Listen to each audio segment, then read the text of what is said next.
Wal yabda bitahmidi rabbih, hendaklah memulai dengan memuji Rabbnya. Wasana alaihi, kemudian menyanjungnya. Summa liusalli ala Nabi sallallahu alaihi wasallam, summa yad'u bima syaa. Setelah itu memuji Allah, bersalawat atas Nabi sallallahu alaihi wasallam, baru berdoa apa yang menjadi hajatnya. Silakan berdoa kalau memang ada kesempatan. Kita bisa masuk ke Masjid Nabi sallallahu alaihi wasallam karena sangat diijabah, akan diijabah oleh Allah. Karena barangkali banyak di antara kita punya hajat-hajat tertentu. Doa di sana nggak diterima, di sini nggak diterima. Di waktu-waktu yang diijabah juga barangkali dengan masuk Masjid Nabi akan diijabah. Terutama kalau sudah masuk di areal Raudhah.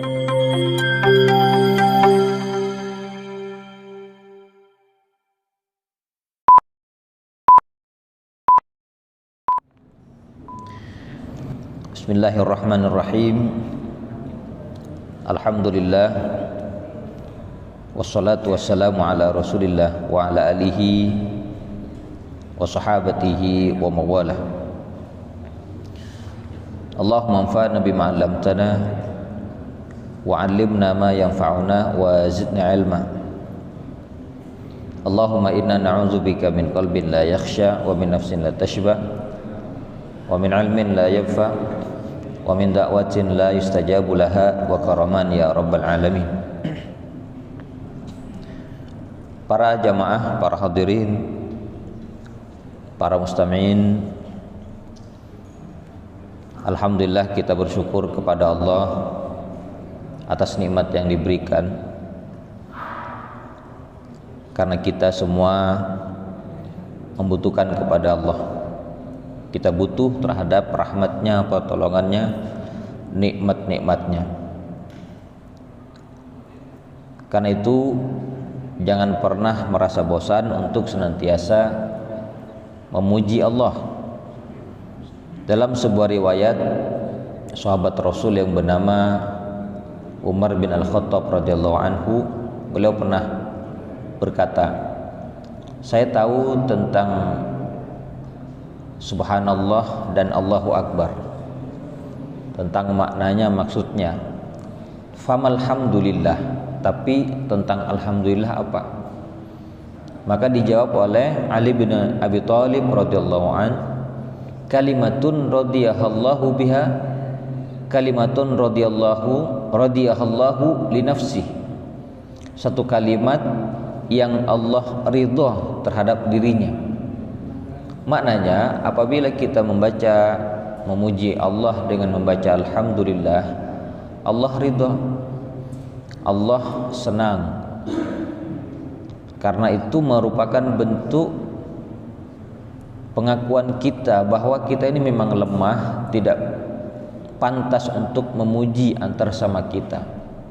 Tapi yang kita wajib kerjakan memuji Allah. Karena itu dalam hadis Rasul bersabda, iyyakum wattamaduh fa innahu zibhun, fa innahu zabhun. Jauhi oleh kalian saling memuji satu sama lain. Tetap karena saling memuji itu termasuk penyembelihan. Kenapa demikian? Karena kita tidak pantas untuk memuji. Yang kita pantas adalah memuji Allah Subhanahu wa ta'ala. Sedangkan kalau kita memuji sesama kita, maka pujian itu seringkali mendatangkan rasa bangga yang juga berakibat kepada sombong, meremehkan orang lain, baik dengan ibadahnya, ilmunya, kemampuannya, hartanya, jabatannya. Tidak perlu memuji sesama kita. Cukup kita hanya memuji Allah dengan mengatakan alhamdulillah, maka Allah akan ridha. Pembahasan kita para jemaah, hadis Rasul sallallahu alaihi wasallam. Yang pertama, bismillahirrahmanirrahim. Qala al-Imam al-Bukhari radhiyallahu anhu an Abi Hurairah Ani Nabi sallallahu alaihi wasallam qala, dari Abu Hurairah dari Nabi sallallahu alaihi wasallam bersabda, ma baina baiti wa mimbari raudhatun min riyadil jannati, antara rumahku dengan mimbarku adalah raudhah, kebun, min riyadil jannati, dari kebun-kebun surga. Wa mimbari ala haudi, dan mimbarku di atas telagaku. Hadisnya pendek para jamaah. Pertama tentang raudhah, yang kedua tentang mimbarnya Rasul sallallahu alaihi wasallam. Apa yang dimaksud dengan hadis ini? Para ulama menjelaskan tentang raudhah. Ada 3 poin di situ. Ada 3 perkataan para ulama. Yang pertama, tentang raudhah ini yang bermaksud adalah ada anjuran supaya banyak melakukan berbagai bentuk ketaatan, termasuk berzikir, berdoa, baca Quran ketika di raudhah, karena akan diijabah oleh Allah Subhanahu wa taala. Makanya orang yang beribadah bisa masuk Masjid Nabawi, berebut raudhah, karena memang di situ ada kemuliaan. Ini pendapat pertama. Makanya ketika berdoa di raudhah akan diijabah. Ya, termasuk fadilah juga masuk Masjid Nabi sallallahu alaihi wasallam. Salat di situ ada fadilah yang Rasul mengatakan afdal salat fi masjid hadza ala alfu salatin ala ma siwahu ilal masjidil haram. Keutamaan salat di masjidku ini yaitu lebih utama 1000 kalinya dibanding masjid yang lainnya kecuali Masjidil Haram. Jadi kalau sholat di Masjid Nabi mendapatkan keutamaan sholat sunnah 1000 kali dibanding masjid-masjid yang lain kecuali Masjid Al-Haram. Karena sholat di Masjid Al-Haram keutamanya seperti sholat 100.000 kalinya. Para jamaah sekalian yang sama-sama berbahagia, ini diantaranya secara umum, tapi yang dianjurkan ketika sampai di Masjid Nabi untuk bisa duduk berdoa sholat di raudhah, yaitu jarak antara rumah Nabi, kalau sekarang ya kubur Nabi Shallallahu Alaihi Wasallam, dengan mimbar Nabi, itu yang disebut dengan raudhah. Yang pertama tentang keutamaan supaya banyak berdoa di situ, sholat kalau memungkinkan. Terus yang kedua, pendapat yang kedua, yang dimaksud dengan raudhah karena di situ Allah turunkan rahmat, keberkahan, ketenangan bagi siapa yang bisa duduk berdoa, berzikir, beribadah antara raudhah, antara kubur Nabi dengan mimbarnya. Makanya dianjurkan berdoa agar mendapatkan ketenangan. Duduk di situ kalau bisa juga mendapatkan keberkahan yang akan mengalir deras dari Allah Subhanahu wa taala. Karena memang kalau memang misalkan bisa duduk di situ kan tidak hanya sebatas duduk. Duduknya saja sudah Allah kasih berkah rahmat, apalagi kalau kita berdoa. Sangat-sangat dianjurkan. Nanti kalau berdoa tentu kita juga menjaga adab-adab berdoa, seperti Rasul mengatakan iza da'a ahadukum, apabila salah seorang kalian berdoa, falyahmad rabbahu, maka hendaklah memuji Wal yabda bitahmidi rabbih, hendaklah memulai dengan memuji Rabbnya. Wasana alaihi, kemudian menyanjungnya. Summa liusalli ala Nabi sallallahu alaihi wasallam summa yad'u bima syaa. Setelah itu memuji Allah, bersalawat atas Nabi sallallahu alaihi wasallam, baru berdoa apa yang menjadi hajatnya. Silakan berdoa kalau memang ada kesempatan kita bisa masuk ke Masjid Nabi sallallahu alaihi wasallam, karena sangat diijabah, akan diijabah oleh Allah. Karena barangkali banyak di antara kita punya hajat-hajat tertentu, doa di sana nggak diterima, di sini nggak terima, di waktu-waktu yang diijabah juga. Barangkali dengan masuk Masjid Nabi akan diijabah, terutama kalau sudah masuk di areal Raudhah. Selain daripada Raudhah, kalau di Masjid Nabi kan di Masjid Haram ada multazam. Multazam itu juga peluang untuk berdoa kepada Allah. Dan banyaklah para ulama, orang-orang soleh atau orang-orang biasa macam kita, pengalaman-pengalamannya kalau punya hajat apapun berdoa kepada Allah itu diijabah. Sampai saya punya teman, beliau ini cerita, saya melakukan haji termasuk di tawaf di Baitullah, lalu setelah itu mencari waktu untuk berdoa di multazam. Doanya apa? Cuma satu, ya Allah, sepulangnya ke kampung, jadikan laris usahaku. Usahanya nasi goreng. Ternyata sampai sekarang laris, Pak. Setiap harinya itu 400-an porsi itu. Berdoa. Nah, ini mencari tempat-tempat yang diijabah untuk berdoa kepada Allah, diantaranya tadi Raudhah. Terus para jamaah sekalian, yang ketiga pendapat para ulama adalah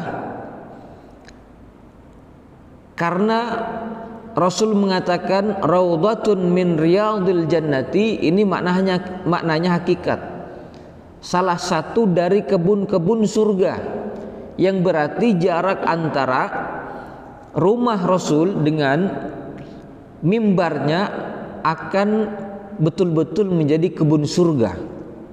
Masuk bagian potongan ya, areal itu nanti akan betul-betul diangkat menjadi bagian dari areal yang kebun surga. Tanah itu akan menjadi kebun surga. Itu pendapat yang ketiga. Bisa jadi benar, karena itulah Allah memberikan rahmat, keberkahan, berdoa di situ akan diijabah selama doanya yang baik-baik saja. Yang pertama tentang Raudhah. Yang kedua mimbar Rasul, wa mimbari ala haudi, kata Nabi, dan mimbarku ada di telaga haud, telagaku. Nah, berkaitan dengan ini para jamaah sekalian, Rasul sallallahu alaihi wasallam memiliki 2 telaga. Pernah kita sampaikan pada pertemuan yang dulu-dulunya tentang proses perjalanan manusia dari hari berbangkit sampai ke surga. Yakni telaga haud, telaga Rasul sallallahu alaihi wasallam ada 2. Telaga sebelum meniti as-sirat dan telaga setelah meniti as-sirat. Ini bukan Al-Kautsar. Kalau Al-Kautsar beda lagi.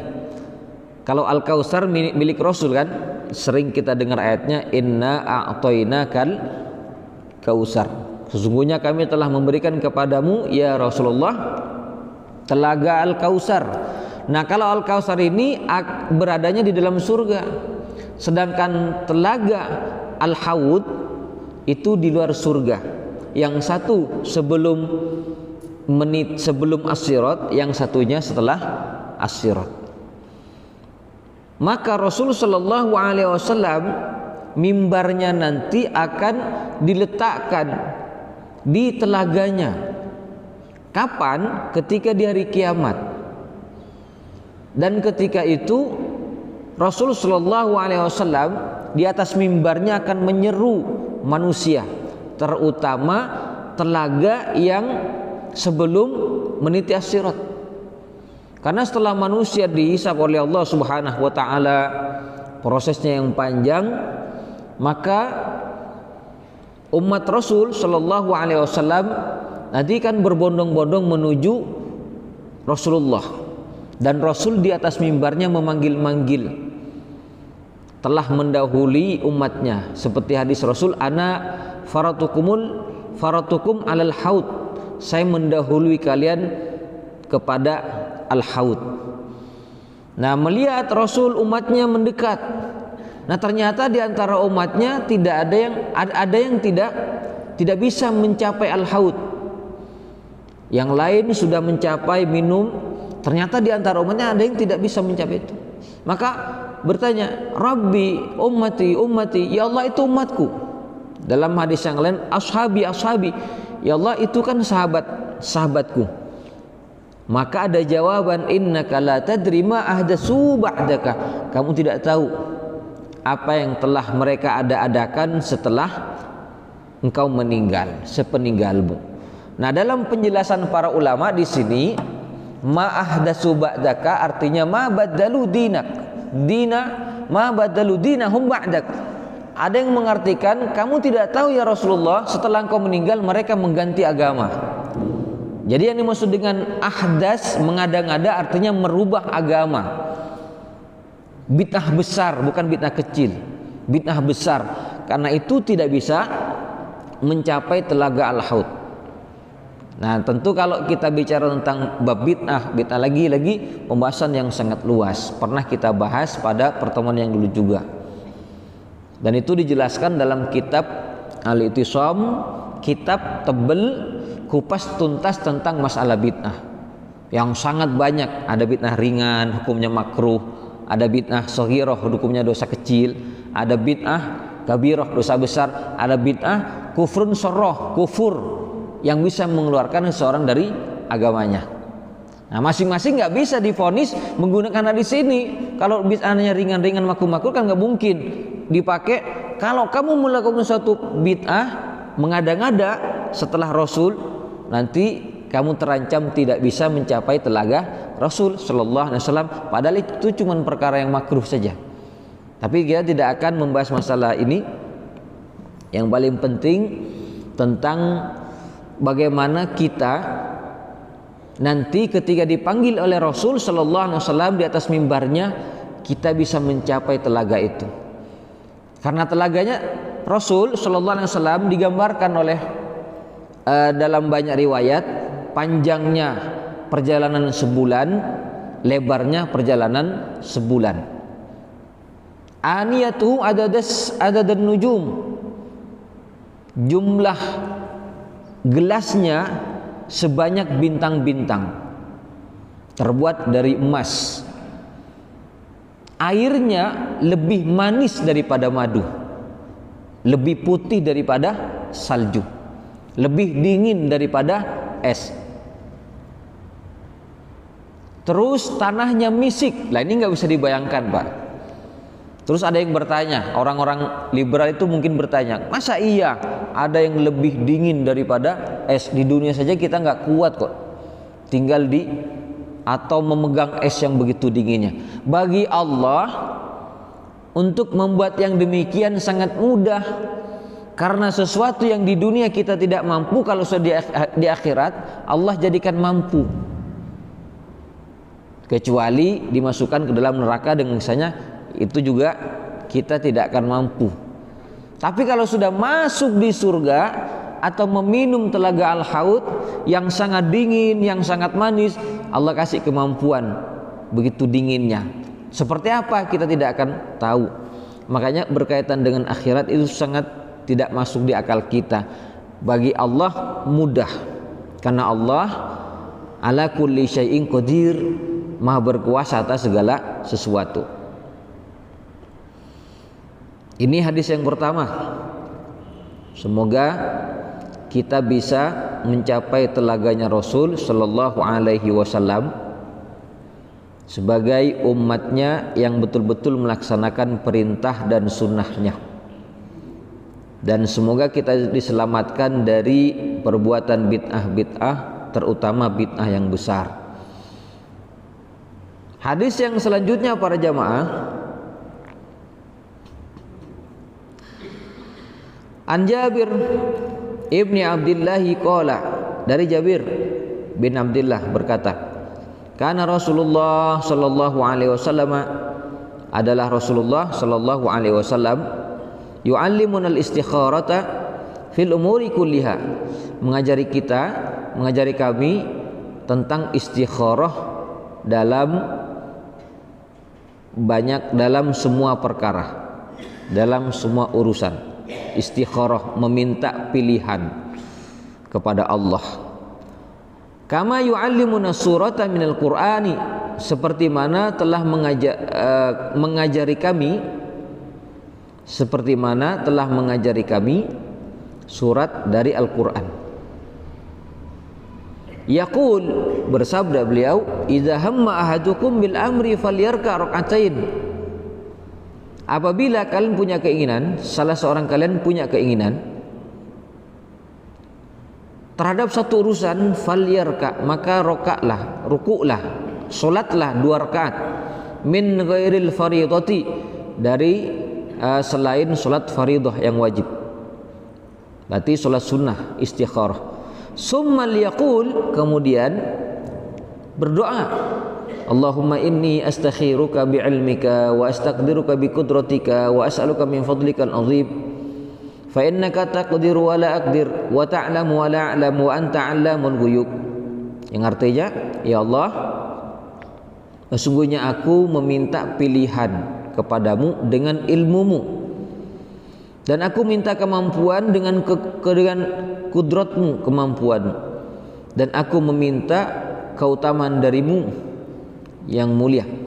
Fa innaka taqdiru wa la aqdir, karena engkau mampu sedangkan aku tidak mampu.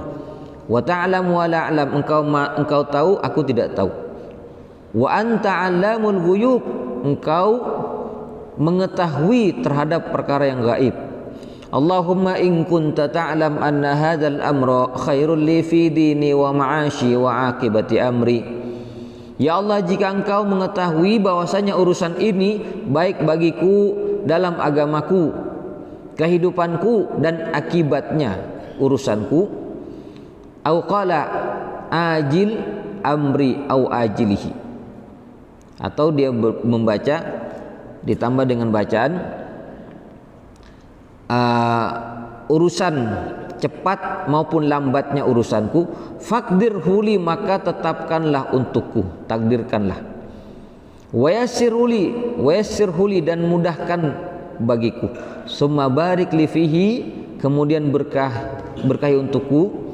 Wa in kunta ta'lam anna hadzal amra syarrul li fi dini wa ma'ashi wa aqibati amri, tapi kalau engkau tahu ya Allah urusan ini buruk bagiku dalam agamaku, kehidupanku dan akibatnya urusanku, au qala ajil amri aw ajlihi, cepat maupun lambat, fasrifhu anni, maka jauhkan ia dariku, wasrifni anhu, dan jauhkan aku darinya, waqdur liyal khaira, dan tentukan, takdirkan bagiku yang baik, haitsu kana, bagaimanapun, summa rdini bihi, kemudian ridai aku dengannya. Qala, kemudian bersabda, wa yusamma hajatahu, kemudian sebut hajatnya apa. Ini berarti tentang sholat istikharah. Kalau punya satu urusan, maka urusan itu antara lanjut atau tidak, misalkan punya satu keinginan, ini lanjut atau tidak, atau ragu di antara 2 pilihan, boleh dianjurkan untuk sholat istikharah. Karena apa? Ini meminta jawaban dari Allah Subhanahu wa ta'ala. Bahkan kalau misalkan sekali istikharah belum ada jawaban juga, belum ada kemantapan hati, boleh diulang sampai berkali-kali.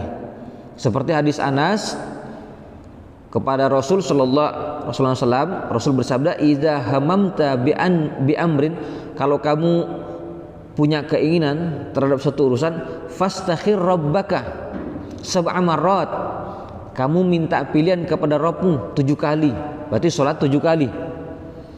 Sumanzur ila alladzi sabaqa ila qalbika, kemudian kamu lihat apa yang masuk yang cepat ke dalam hatimu. Fa inna fihil khairah, karena di dalamnya ada kebaikan. Maksudnya apa? Di sini menunjukkan hasil yang diberikan Allah tidak nunggu tidur, Pak, lalu bermimpi. Karena sebenarnya dalam kita istikharah itu pilihan kemantapan hati. Habis sholat istikharah, mana hati yang lebih mantap? Jangan nunggu tidur lalu mimpi, nggak harus mimpi. Cuman kalau umpama sekali istikharah tidak segera ada jawaban dari Allah, belum mantap juga, maka dianjurkan berbagai mazhab dari mazhab Malikiyah, Hanafi, Syafi'i dan yang lainnya itu menganjurkan kalau misalkan tidak ada jawaban dari Allah sekali boleh diulang. Seperti siapa? Misalkan sahabat Abdullah bin Zubair ketika di zamannya mau memperbaiki bangunan Ka'bah, beliau istikharah dengan mengatakan fa inni mustakhirun rabbi salasa marrat. Saya ini beristikharah kepada Allah 3 kali sampai. Summa azimun fi amri, kemudian setelah itu baru tekad bulat, tekadku untuk merenovasi bangunan Ka'bah. Jadi nggak sembarangan, apalagi urusan-urusan hal-hal yang mubah boleh atau hal-hal yang dianjurkan. Yang tidak boleh dalam kita istikharah perkara yang makruh, apalagi yang haram. Nggak pakai istikharah, Pak, ini saya lanjut atau tidak ya? Ya, kalau saya lanjut begini, kalau enggak begini. Itu tidak perlu kalau perkara yang makruh atau yang haram. Karena yang dibolehkan kita istikharah perkara yang mubah atau yang dianjurkan. Menikah misalkan, lanjut atau tidak, si fulan saya lamar atau tidak, atau pekerjaan ini lanjut atau tidak. Karena apa? Di situ ada akibat berkaitan dengan pekerjaan. Karena di situ kan ada doanya, Allahumma in kunta ta'lam anna hadzal amra khairul li fi dini wa ma'ashi wa akibati amri. Ya Allah, kalau Engkau tahu pada persoalan ini baik bagiku dalam agamaku, dalam kehidupanku dan akibatnya, kalau Engkau tahu ini baik, faqdir huli wa yassir huli summa barik li fi. Tetapkan bagiku, kemudian mudahkan juga untukku, kemudian berkahi. Nah, ini berkaitan dengan kehidupan kita, Pak. Makanya kalau masih bingung, bimbang, dianjurkan istikharah kepada Allah Subhanahu wa taala. Kalau misalkan setelah sholat belum juga ada jawaban, sholat sudah doa belum, masih ragu, maka dianjurkan diulang seperti dijelaskan oleh para ulama. Imam Badruddin Al-Aini beliau mengatakan boleh diulang, dianjurkan. Sekali belum ada jawaban sampai berkali-kali. Bahkan kata Imam Syafi'i, ternyata 7 kali juga belum ada jawaban, terus ditambah lagi sampai betul-betul Allah kasih ketenangan, kemantapan, dan tidak nunggu tidur. Habis itu bermimpi. Nggak harus begitu, Pak. Ya, justru istikharah yang aktif itu adalah habis sholat berdoa lalu minta kemantapan, rasakan. Makanya kata Nabi tadi kepada Anas, sumanzur ilal ladzi yasbiku ila qalbika fa inna fil khairah. Kemudian kamu lihat yang terpintas, yang mantap dalam hatimu, mana di antara pilihan yang kamu bingung tadi. Karena di situ ada kebaikannya. Ternyata lanjut, ya sudah lanjut, mantap sudah, saya nggak ragu. Awalnya bingung, sekarang sudah mantap, ya sudah, itu pilihan dari Allah Subhanahu wa taala. Ini istikharah yang aktif namanya, Pak. Nggak pasif. Pasif itu nunggu mimpi atau apa? Buka Quran. Ini kadang ada saja orang kan buka Quran. Nanti kalau di situ dia dapat huruf shin, pertama dia lihat huruf shin berarti setan, nggak lanjut. Kalau dia lihat di situ ada huruf Allah atau mim Muhammad, maka lanjut. Nggak harus begitu. Karena perintahnya adalah setelah sholat istikharah kemantapan di hati kita. Para jemaah sekalian yang sama-sama berbahagia, hadis yang kedua. Masih ada waktu? Saya bacakan hadis yang selanjutnya.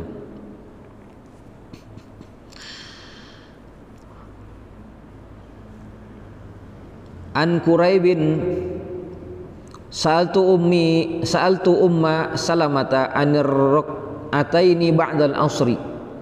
Dari Quraib, saya bertanya kepada Ummah Salamah tentang 2 rakaat setelah sholat asar. Faqalat Ummu Salamata, berkata Ummu Salamah, sami'tu Nabiy sallallahu alaihi wasallam, aku mendengar Nabi sallallahu alaihi wasallam yanha anhuma, melarang dari 2 rakaat tadi. Summa ra'aituhu yusalliha hina shallal asr. Tapi kemudian aku melihatnya beliau melakukan 2 rakaat setelah selesai sholat asar. Summa dakhala, kemudian masuk beliau, wa indi niswatun min bani haramin minal ansor. Bersamaku, kata Ummu Salamah, beberapa wanita haram dari kaum Ansor. Fa arsaltu ilaihil jariyata, kemudian seorang wanita muda saya kirim kepada Rasul. Fakultu, kemudian aku berkata, qumi bijambihi, kamu berdiri di sampingnya.